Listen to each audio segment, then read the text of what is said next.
Buenos días, ¿cómo están?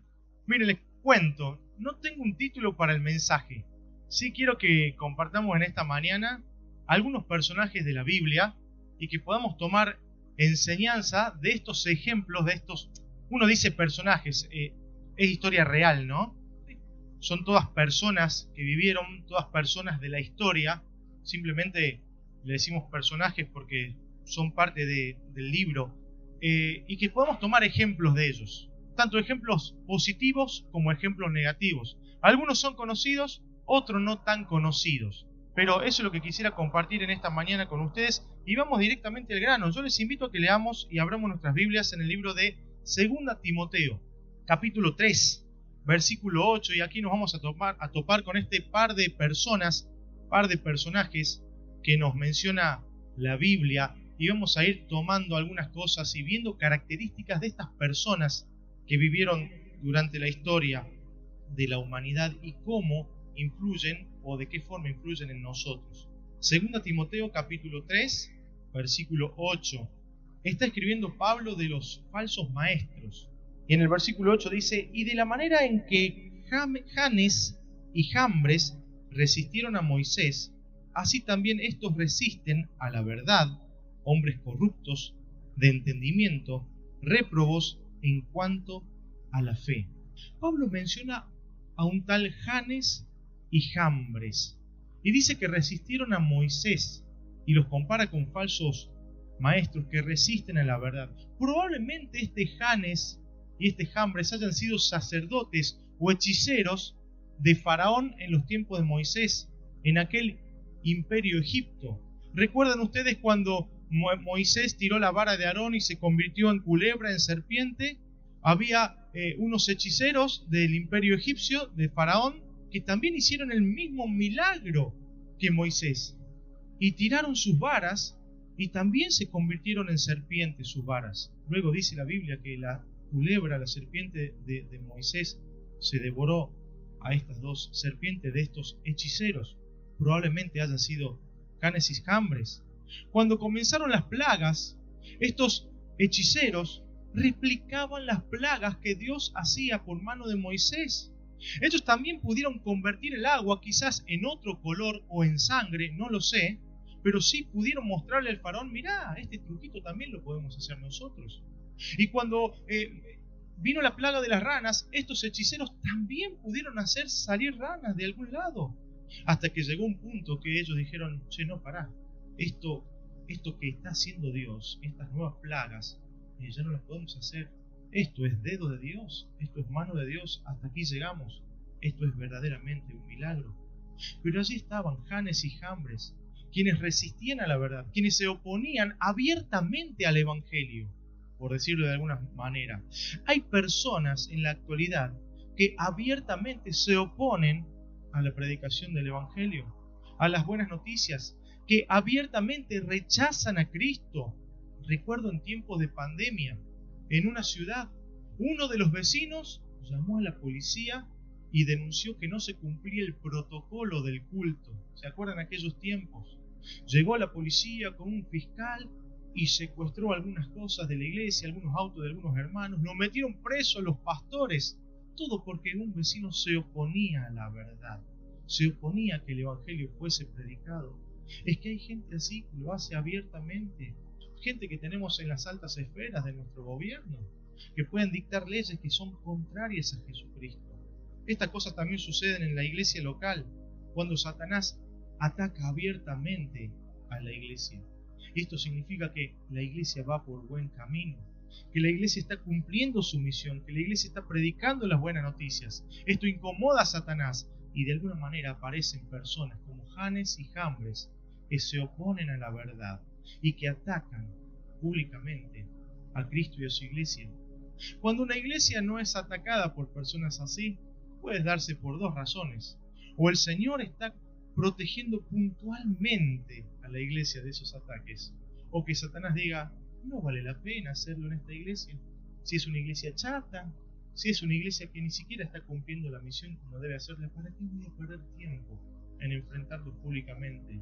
Que sigan confundidos, que sigan livianitos, que sigan así. puede darse también.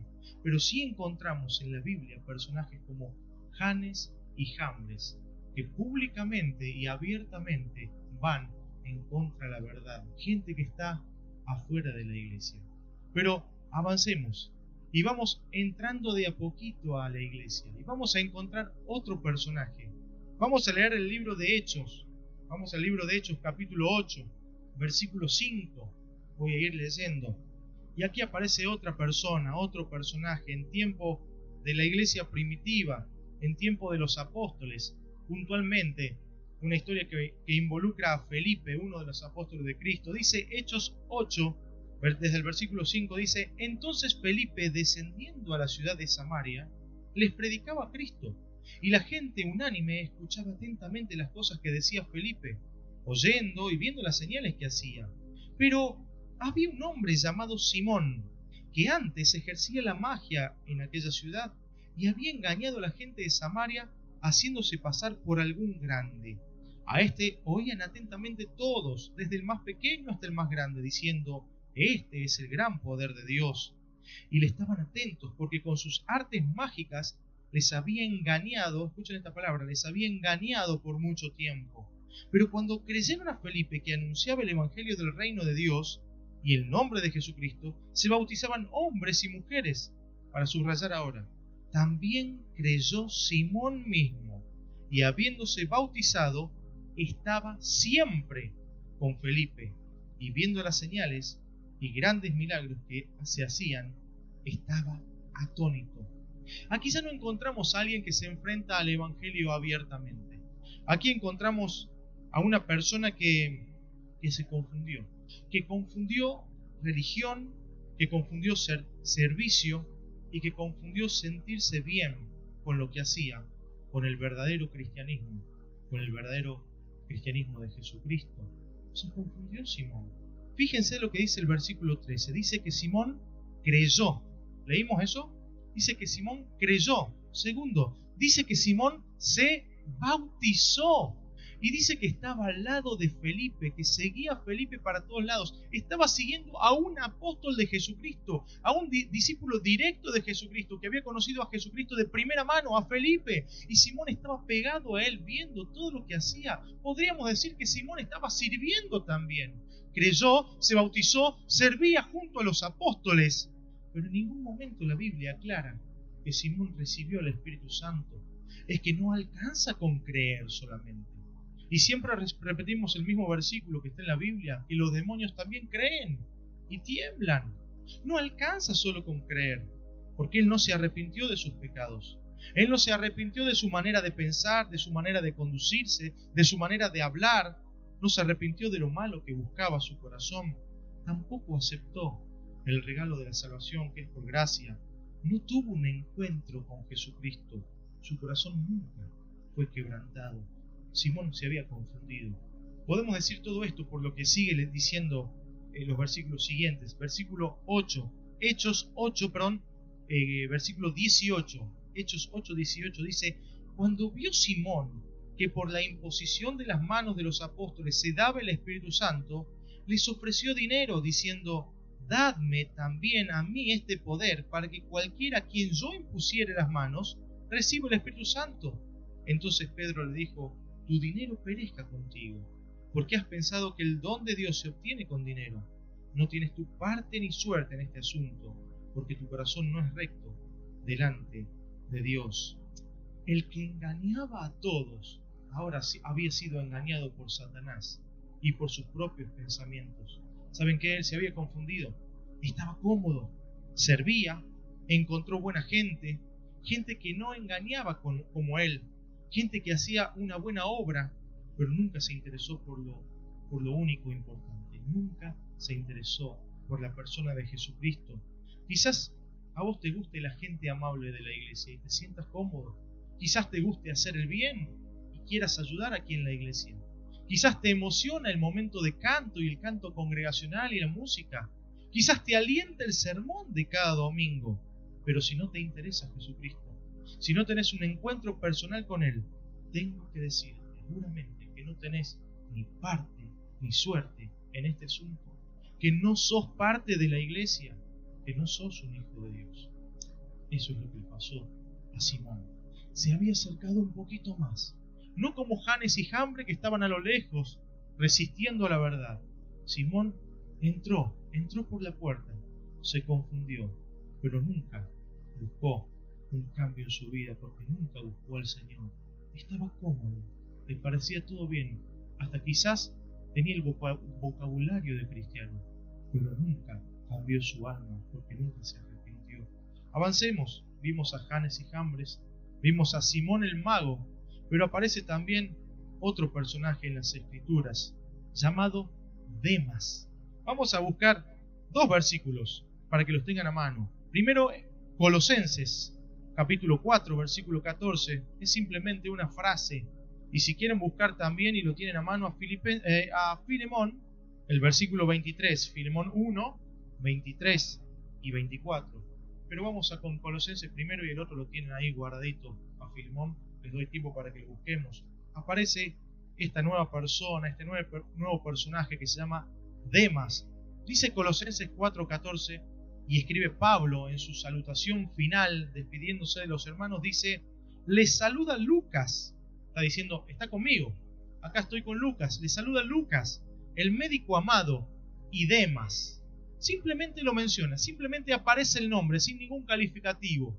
Pero sí podemos decir muchas cosas de esa palabrita, muchísimas cosas de ese saludo. Aparece en escena este tal Demas por primera vez. Le saluda Lucas y le saluda Demas. Está acá conmigo, está diciendo Pablo. ¿Dónde estaba Pablo? Se sugiere que cuando Pablo escribió el libro a los Colosenses, Pablo estaba encarcelado en su primer encarcelamiento en Roma. Entonces podemos decir que Demas estaba acompañando a Pablo en un momento difícil. Demas era una compañía para Pablo en un momento doloroso, en un momento en que él estaba encarcelado y estaba siendo perseguido por ser un hijo de Dios, por ser cristiano. Y Demas no se avergonzaba de ello, al contrario, estaba al lado de Pablo, seguramente pispeando qué estaba escribiendo Pablo a los colosenses. Y Pablo dice, aquí también les manda saludo Demas.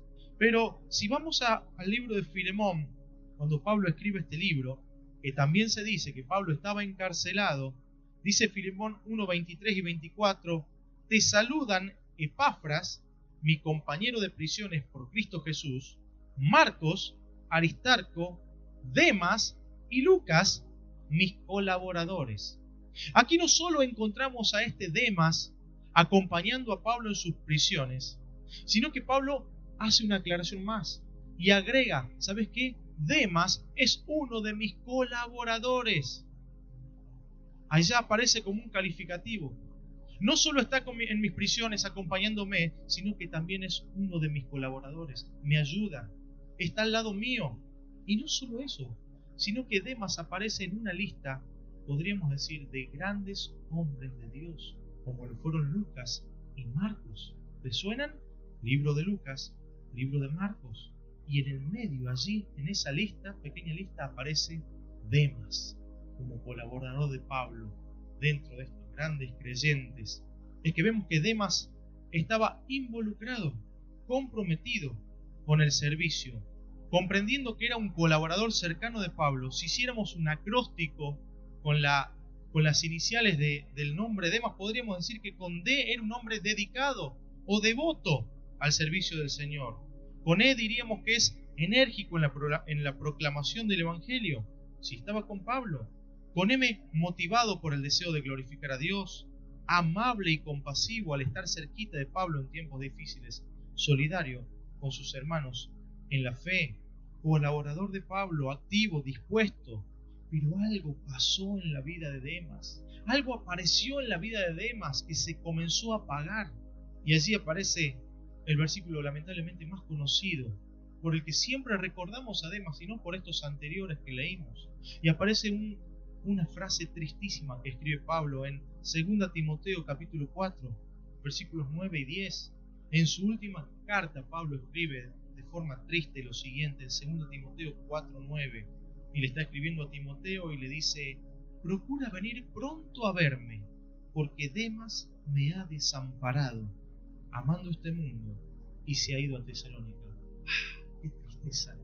Ese colaborador, ese que estaba en las buenas y en las malas, en la lucha, en la tristeza, en las prisiones, ese ayudante, ese leal. Hoy Pablo tiene que decir al final, en su última carta, faltaban poquitos versículos, ¿por qué apareció este? Si ya no quedaba nada para que Pablo escribiera sus últimas letras. Pero tiene que aparecer esto al final y dice, porque Demas me ha desamparado, amando más a este mundo. Es que Demas amó más las luces de este mundo y se alejó del Evangelio. Demas se había convertido en un cristiano carnal, podríamos decir. Saben que yo no me atrevo a juzgar a Demas, si era creyente, si no era creyente. Es más, estoy encarándolo como si fuera un creyente, que se había alejado de los caminos del Señor. Un cristiano carnal, la Biblia habla del hombre natural en 1 Corintios. El hombre natural es aquel que no conoce a Dios, que no aceptó a Cristo en su corazón. Porque el hombre natural no conoce las cosas espirituales, dice Pablo en 1 Corintios. Pablo también describe en 1 Corintios y habla de un hombre o de un creyente carnal. El creyente carnal Pablo lo compara como un niño en Jesucristo, dice en el capítulo 3 de 1 Corintios. Un niño que no se le puede dar comida sólida, que solo puede tomar leche.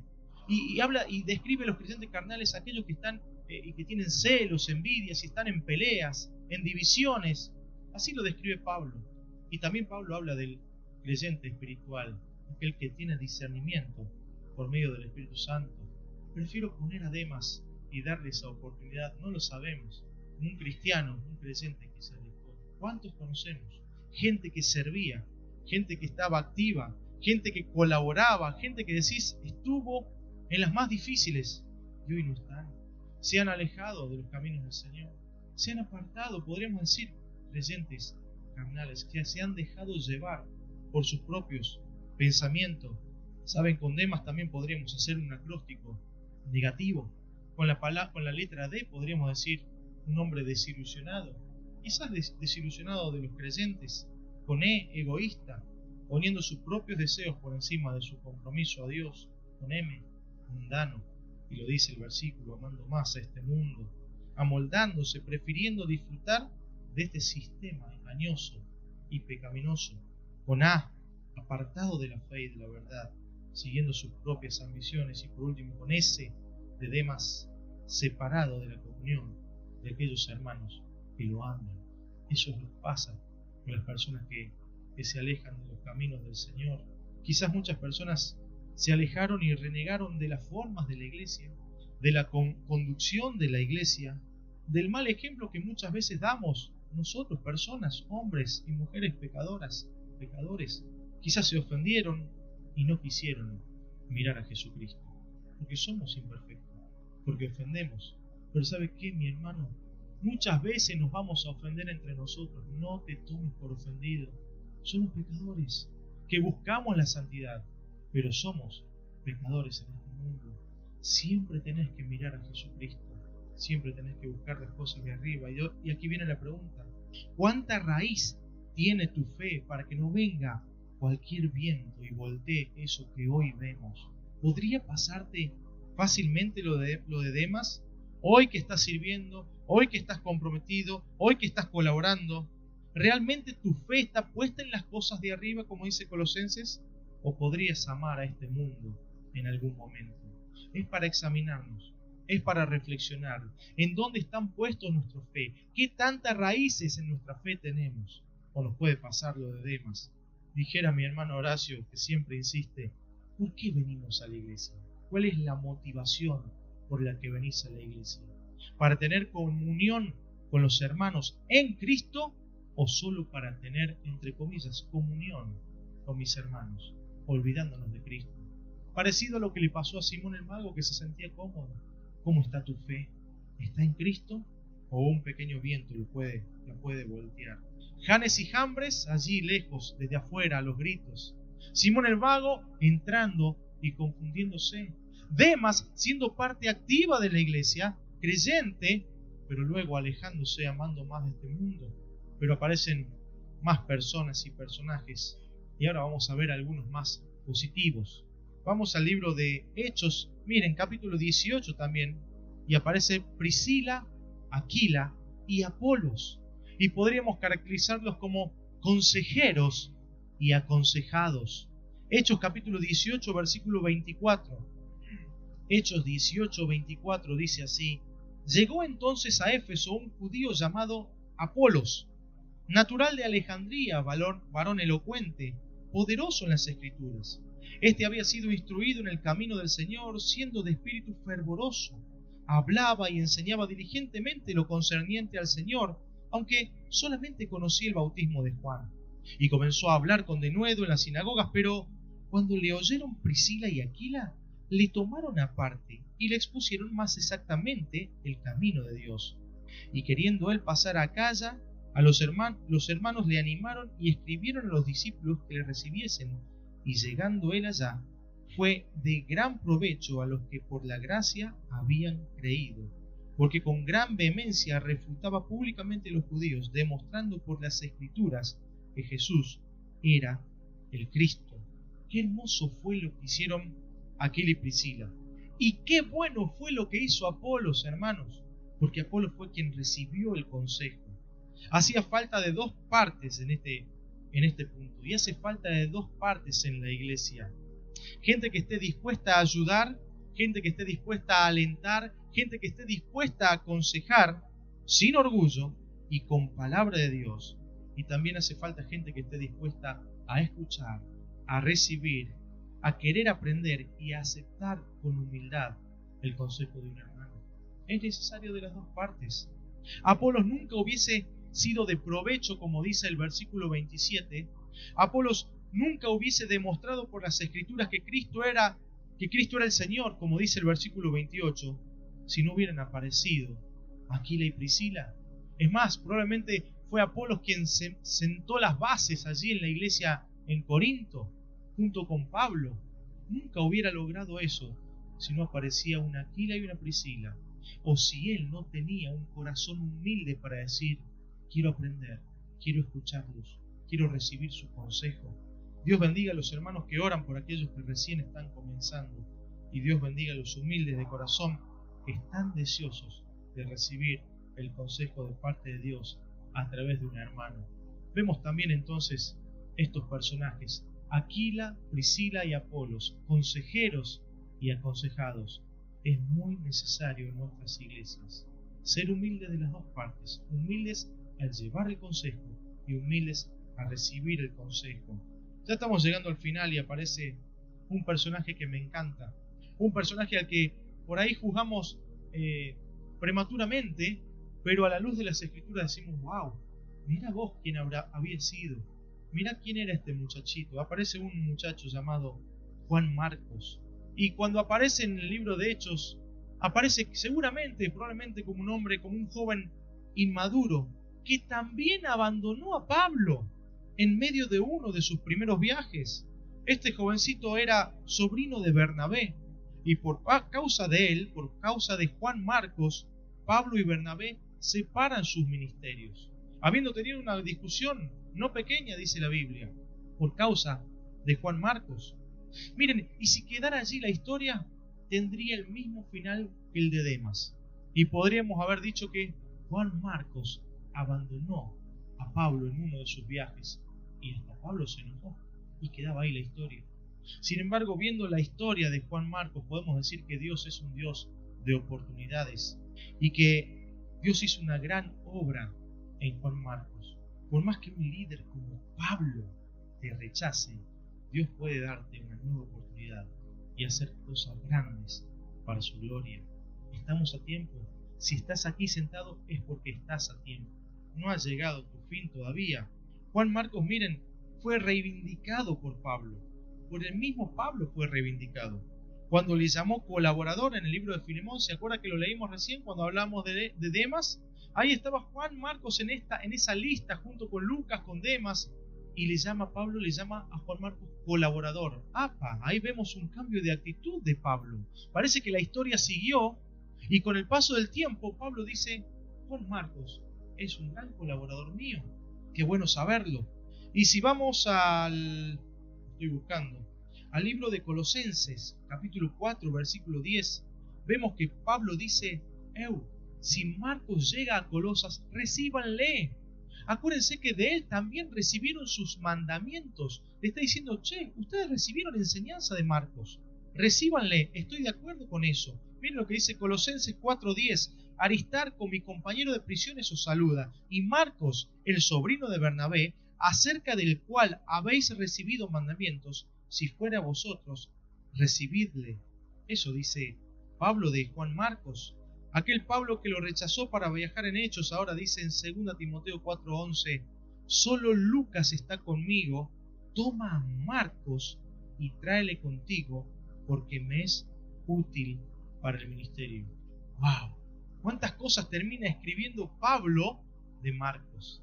De aquel que había rechazado porque quizás se equivocó. No sabemos qué le pasó a Juan Marcos para volverse de aquel viaje. No sabemos si fue miedo, cobardía, pecado. No dice la Biblia. Sabemos que abandonó el barco. Sin embargo, Dios le dio oportunidades. Y Pablo ahora escribe maravillas de Juan Marcos. Me es útil, es colaborador, escúchenlo. Todas esas cosas dice Pablo de Juan Marcos. Pedro, el apóstol Pedro, en 1 Pedro 5:13 saca pecho y dice, Marcos es un hijo espiritual mío. Y saca pecho y se agranda un poquito diciendo, este chico es hijo espiritual mío, no es cualquiera. Y por último podríamos decir que este Juan Marcos, este que alguna vez se equivocó, este que alguna vez abandonó o que alguna vez tropezó, es autor nada más y nada menos que de uno de los 4 evangelios, conocido como el Evangelio de San Marcos. Este jovencito que parecía inmaduro, que puede haberse equivocado alguna vez, se puso en las manos de Dios y Dios hizo cosas grandes a través de él. Por eso yo te digo, ¿quién te dijo que no servís? ¿Quién te dijo que no podés?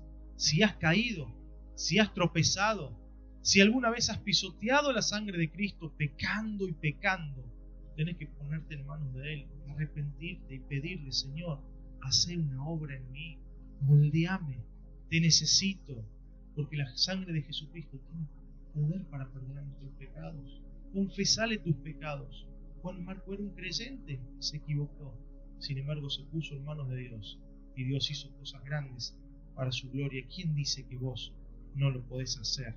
Y volver a la comunión perfecta con el Señor y a servirle de todo tu corazón. Estamos llegando al final y van a aparecer hermosos ejemplos y personajes o personas como Onesíforo. Qué hermoso que puedan decir de nosotros lo que Pablo dijo de Onesíforo. Tenga el Señor misericordia de la casa de Onesíforo, porque muchas veces me confortó y no se avergonzó de mis cadenas. Eso lo dice 2 Timoteo 1:16. Qué hermoso sería que hablen de nosotros como se hablaba de Timoteo, a quien describía Pablo como hijo amado y fiel en el Señor. Qué bueno que puedan decir de vos y de mí, sos fiel en el Señor. 1 Corintios 16:10 dice de Timoteo que él hace la obra del Señor. Qué lindo sería que digan esto de nosotros. Timoteo, el hijo espiritual de Pablo y el más cercano de sus colaboradores, apareciendo en las presentaciones de sus cartas y en sus saludos finales. Qué lindo sería que nos digan como se hablaba de la familia de Estéfanas, quienes estaban dedicados al servicio de los santos, como dice 1 Corintios 16:15. Al final, en las salutaciones, Pablo menciona a un tal Apeles en Romanos 16 y lo nombra como aprobado en Cristo. Qué bueno sería que digan eso de nosotros. Pérsida, quien era amada, la cual ha trabajado mucho para el Señor, al igual que María, que también se menciona en Romanos 16, mostrando su servicio. Qué hermoso sería tener estos calificativos como estos personajes de la Biblia y ser presentados así ante el Señor, sabiendo que no nos desviamos ni a diestra ni a siniestra, sino que corremos la carrera, que peleamos la buena batalla, que proseguimos a la meta, estando persuadidos de esto, como dice la Escritura, que el que comenzó en nosotros la buena obra, la perfeccionará hasta el día de Jesucristo. Esto quería compartir con ustedes, mencionando algunos personajes salteados que aparecen en las Biblias, algunos conocidos, otros no tanto, como vimos allá lejanos en Janes y Jambres, pero cuidado, no caigamos en lo de Simón el Mago, que se confundió y que se quedó cómodo en la iglesia sin ser un verdadero creyente. Cuidado con alejarnos como Demas. Y vuelvo a repetir, ¿cómo está tu fe? ¿Está puesta en Jesucristo verdaderamente? Si caíste como Juan Marcos, Dios te da nuevas oportunidades. ¿Sí? No olvides esto, que el Señor va a hacer la obra en nosotros y lo hará hasta el final.